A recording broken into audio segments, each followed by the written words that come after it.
Hey everyone, Percy here, welcome to Supercy. So today is the day that Sonible has released a new plugin. Okay, it was actually a few days ago already. A few days ago A few days ago, Sonible released a new plugin, which is actually a follow-up to an already existing plugin. So this plugin is called Smart Comp 2, obviously the successor to Smart Comp. So what is Smart Comp 2? Well, it's basically already there in the name. It is a compressor that is smart. And that is actually a complete description of what this plugin is. We could end the video right now, but of course, we're not gonna. Okay, so this is what the plugin looks like. And by the way, let me quickly say before we continue that there will be a link in the description, which is going to be an affiliate link. So should you be interested in this product and you want to support the channel, you can use that link at no extra cost to you. So how does this work?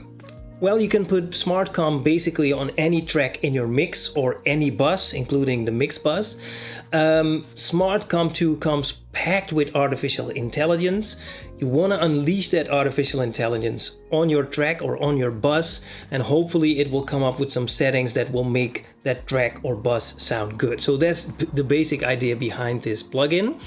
And to do that, it uses something they call spectral compression, and they explain it in the manual. So by continuously analyzing the input signal across more than 2000 bands, mind you, Smart Comp 2 acts like an intelligent, ultra-high resolution multi-band compressor that dynamically smoothens out tonal imbalances. It only applies compression where it's really needed. So it's very sophisticated that way. Alright, now how would you go about unleashing Smart Comp's artificial intelligence? First thing to do, as you can see in this example, I have a guitar track over here. It's an acoustic guitar. I put an instance of Smart Comp 2 on this track. First thing to do now is to choose a preset from here. By default, it is set to universal, which is fine in most cases, but if you want to have Smart Comp come up with something more specific for any specific instrument, for any particular instrument, then you might want to choose something from this list here. Here we have a electric bass preset. This is drum bus, so this is tailored for drum buses. Here we have some individual drum sounds, and then here we have guitar acoustic. Hey, acoustic guitar, exactly what we're looking for.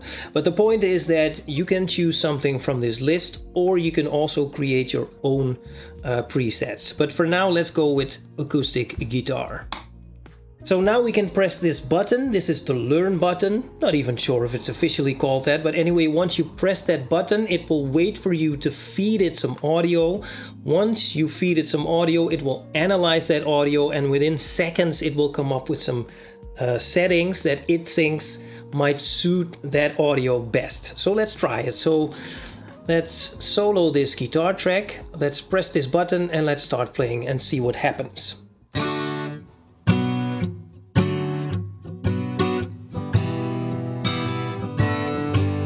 And there it is. So that's how quickly it goes. Now, Smart Comp 2 will usually give you a good starting point, but of course we can make some more tweaks, and in many cases we should. So let's take a look at some of the tools at our disposal to make some more tweaks. So first of all, up here we have the ratio. Here we have the threshold, all usual suspects. Here we have the attack, and the release is over here. Of course, we can just simply increase or decrease the amount by just simply dragging up or down our mouse.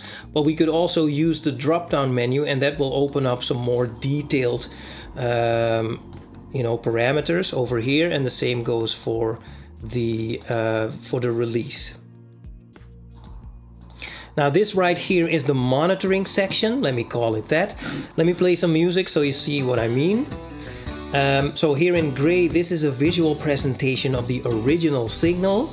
I think it's also showing the affected signal. I think it's both of them. But anyway, down here in green, you can see a visual presentation of where and when and to what degree compression is being applied. Now you can also see down here 3 additional knobs for tonal adjustments. So first of all, we have the style knob. Let me stop the music, by the way. We have the style knob. If I turn it all the way to the left, you will get a clean sound. Turning it all the way to the right will add some dirt to it. In the middle, this is the knob for the amount of compression being applied. Pretty self-explanatory. This is the color knob finally, and if you turn that all the way to the left, the sound will get darker. If you turn it all the way to the right, the sound will get brighter. Now up here we have something called Spectral Link. Now how that works is like this. So first we have to set a range for the spectral compression.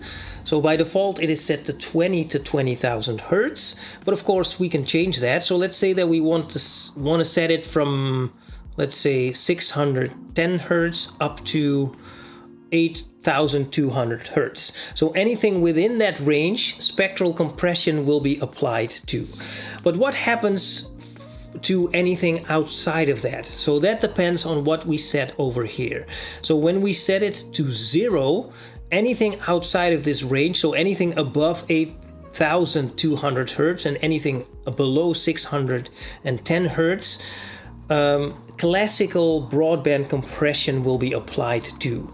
If I change this to 100, which is the maximum, nothing will happen. No compression will be applied. And of course, we can set it anywhere in between. And as you can imagine, this can give you some very interesting results. Now, SmartComp 2 also comes with a sidechaining feature. To activate that, first, of course, we need to route the signal from another track to this instance of SmartComp 2. So let's do that first. Let's choose the bass as the incoming sidechain signal, and let's activate the sidechain feature. When I do so, this knob over here, which is by default called Spectral Compression, will change to Spectral Ducking. Now, when I turn this knob all the way to the left, then the sidechaining signal, in this case the bass, will activate broadband compression, which means then whenever the bass is playing, the guitar is being compressed across the entire frequency spectrum, and that might not be what we want all the time. So if I turn this knob more and more to the right, it will activate what they call spectral ducking, which means that it's using all those 2,000 plus bands that I talked about earlier, and it's checking, okay, where it should apply compression, where it shouldn't apply compression, and that way you will get a much more blended result. So the bass and the guitar are much more blended as opposed to the one ducking away when the other one is playing. So that is pretty awesome. And furthermore, we can also activate the spectral equalizer. So with the spectral equalizer, we can make some adjustments. Of course, we can increase or decrease some frequencies, and it's not affecting the output of the bass, but it's affecting the sidechaining signal from the bass. And the ducking feature is taking its cue from that signal. I'm probably not the best at explaining this, but I hope you know what I mean. But anyway, it is pretty awesome stuff.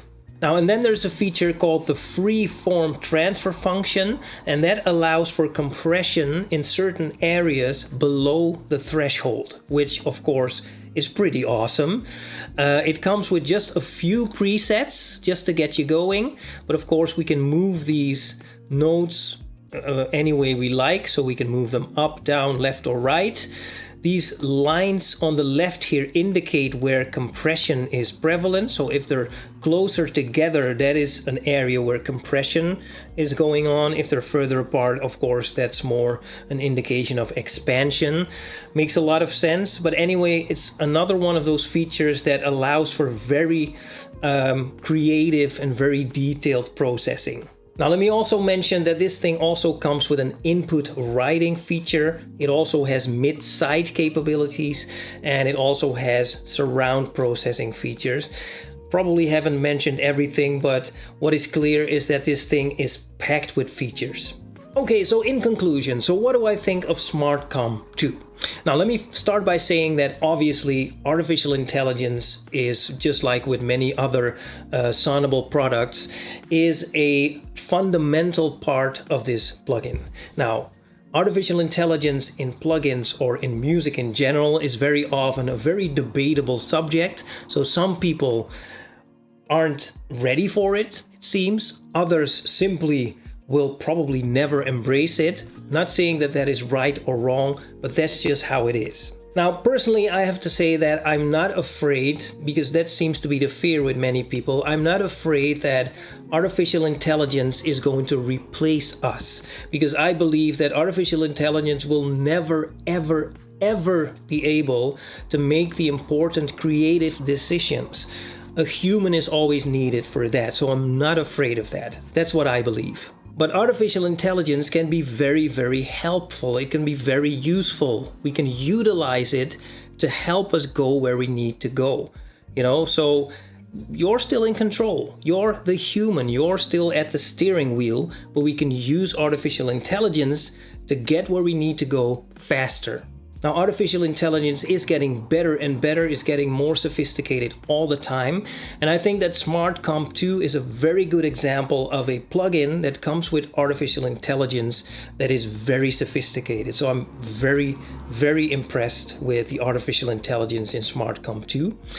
However, as I mentioned, I don't think it's a good idea to throw Smart Comp 2 on just any track, then activate its artificial intelligence, then sit back and think that that's it. It's not going to mix your song for you. I mean, that's not the end of it. That's the beginning. That's where you have to step in, and with your human perspective, that's where you have to make the final decisions and make the final tweaks. That's how it works. So again, it's not going to mix your song for you, but if you see it for what it is actually a plugin that can provide you with a great starting point. If you see it like this, the artificial intelligence in Smart Comp 2 is really awesome. Now, and then there's always the question of, okay, the artificial intelligence is great. We believe you, Percy. But then you still need to make some adjustments, you need to make some tweaks. So how does that work in Smart Comp 2? How easy is that?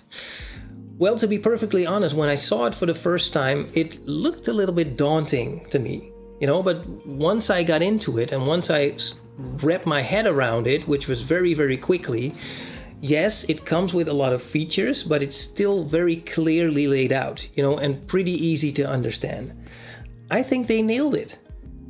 So I mean, it's great artificial intelligence. It's packed with features. It's very clearly laid out, very easy to understand, very easy to use. And as far as I've tested it, it sounds pretty good. There's not a lot else I can say than thumbs up to Sonible. But don't take my word for it. Go check it out for yourself and let me know what you think about it, okay? Anyway, that's basically it for now. So thanks for watching, and I will talk to you in the next video. Or maybe somewhere else, who knows.